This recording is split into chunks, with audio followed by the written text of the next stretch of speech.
আজকের ভিডিওতে দেখানো হবে যে কিভাবে আপনারা বিকাশ স্টুডেন্ট অ্যাকাউন্টে টাকা ঢোকাবেন এবং কি এখানে কত টাকা লেনদেন করতে পারবেন এবং কি কি রুলস রয়েছে সেটাও আপনাদেরকে দেখানো হবে।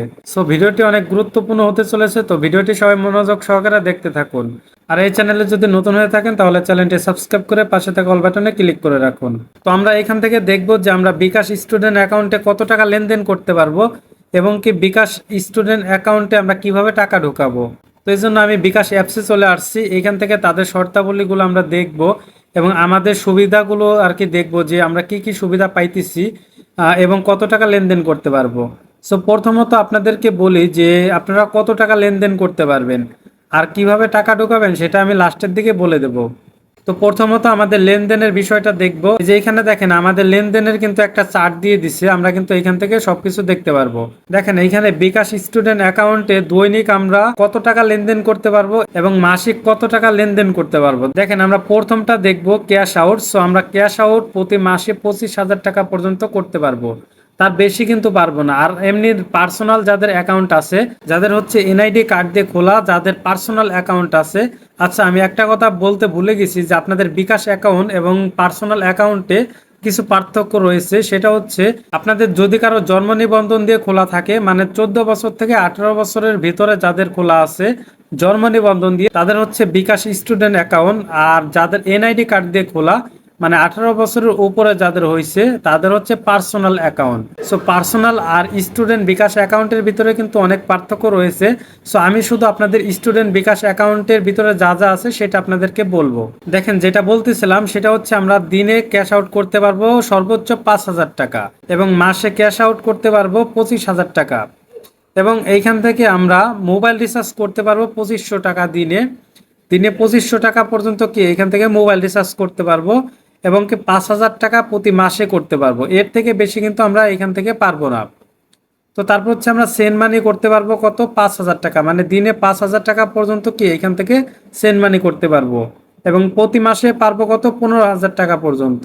তারপর হচ্ছে আমরা পেমেন্ট করতে পারবো কত, 5,000 টাকা পর্যন্ত এবং মাসে পারবো কত, 20,000 টাকা পর্যন্ত। এর বেশি কি আমরা পারবো না। এখন আমরা নিচের দিকে চলে আসি। এইখান থেকে আমরা লেনদেনের ধরনটা দেখব, মানে ক্যাশ আউট আমরা 5টা এজেন্টে এইখান থেকে দৈনিক 5টা ক্যাশ আউট করতে পারবো, মাসে 10টা ক্যাশ আউট করতে পারবো। মানে আপনার হচ্ছে 10টা নাম্বারে কি ক্যাশ আউট করতে পারবো প্রতি মাসে। এবং মোবাইল রিচার্জ আপনার প্রতি মাসে হচ্ছে 100টা নাম্বারে আমরা মোবাইল রিচার্জ করতে পারবো সর্বনিম্ন, প্রত্যেক দিন আমরা 50টা করতে পারবো এবং সেন্ড মানি 5টা করতে পারবো আর হচ্ছে মাসে করতে পারবো কত, 10টা। আর পেমেন্ট মার্চেন্ট নাম্বারে হচ্ছে আমরা 3টা করতে পারবো, মাসে করতে পারবো 10টা। তো এখন আপনাদের প্রশ্নটা হচ্ছে যে আমরা কিভাবে এখান থেকে টাকা ঢুকাবো। সেটা হচ্ছে আপনাদের টাকা ঢোকানোর জন্য এইখানে সেন্ড মানি করে টাকা ঢুকাইতে হবে। এখন সেন্ড মানি কোথা থেকে করবেন, কিভাবে করবেন।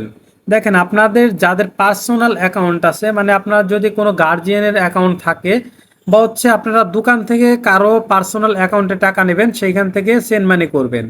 বা আপনারা যদি দোকানে যান সেক্ষেত্রে ওই দোকানদারকে বলবেন যে আমার এটা স্টুডেন্ট অ্যাকাউন্ট, আমার এখানে সেন্ড মানি করে টাকাটা দিতে হবে। সে যদি পারে আপনি ওইখান থেকে সেন্ড মানি করে নেবেন। এইখান থেকে আপনার নাম্বারে কখনো রিসিভ মানি করতে পারবেন না, মানে দোকান থেকে যে এজেন্ট নাম্বার দিয়ে পাঠানো হয় সেটাকে বলে হচ্ছে রিসিভ মানি, ওইটা কিন্তু আপনারা করতে পারবেন না। আপনারা সেন্ড মানি করে আপনাদের বিকাশে কি টাকা ভরতে পারবেন, মানে সেন্ড মানি করতে হবে এক কথায়। এখন সেন্ড মানি কিভাবে করবেন, ধরেন আপনার পার্সোনাল একটা অ্যাকাউন্ট আছে, সে পার্সোনাল অ্যাকাউন্টে দিয়ে এই যে এখান থেকে আপনাদের সেন্ড মানি অপশন থাকবে। এই যে এখান থেকে প্রথমে একটা সেন্ড মানি, এই সেন্ড মানিতে আপনারা ক্লিক করে দেবেন। সেন্ড মানিতে ক্লিক করার পরে এখান থেকে আপনার যে স্টুডেন্ট অ্যাকাউন্টের যে নাম্বারটা আছে সেই নাম্বারটা এখানে বসিয়ে দেবেন। ধরেন আমি একটা নাম্বার এখানে বসিয়ে দিচ্ছি, তো নাম্বারটা এখানে বসিয়ে দিলাম। বসিয়ে দেওয়ার পরে এখান থেকে পরের ধাপে ক্লিক করুন, তারপর হ্যাঁ নাম্বারটি ঠিক আছে, এখানে অ্যামাউন্টটা দিয়ে আমরা হচ্ছে এগিয়ে যান, এইখানে ক্লিক করে দেব।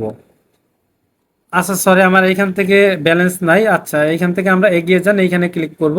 তারপর হচ্ছে আমরা পিন কোডটা দিয়ে দেবো, তাহলে কি সেন্ড মানি হয়ে যাবে, মানে আমাদের বিকাশ অ্যাকাউন্টে, মানে স্টুডেন্ট অ্যাকাউন্টে কিন্তু সেন্ড মানি হয়ে যাবে। এইভাবেই কিন্তু আপনারা সেন্ড মানি করে আপনাদের বিকাশ অ্যাকাউন্টে, স্টুডেন্ট অ্যাকাউন্টে আপনারা টাকা ভরতে পারবেন এবং কি আপনারা এটা দিয়ে ক্যাশ আউট করতে পারবেন। আবার অনেকেই বলতে পারেন যে ভাই তাহলে এটা ক্যাশ আউট করব কিভাবে, বা হচ্ছে আমরা কি এজেন্ট নাম্বারে ক্যাশ আউট করতে পারবো না সেন্ড মানি করে আমাদের উঠাইতে হবে। হ্যাঁ আপনারা অবশ্যই ক্যাশ আউট করে এই টাকাটা উঠাইতে পারবেন, তবে টাকাটা আনতে হলে আপনাকে সেন্ড মানি করে আনতে হবে। তো আশা করি সবাইকে বুঝাইতে পারছি। আর এই ধরনের ইম্পর্টেন্ট ভিডিও পেতে চ্যানেলটি সাবস্ক্রাইব করে পাশেই থাকুন। আল্লাহ হাফেজ।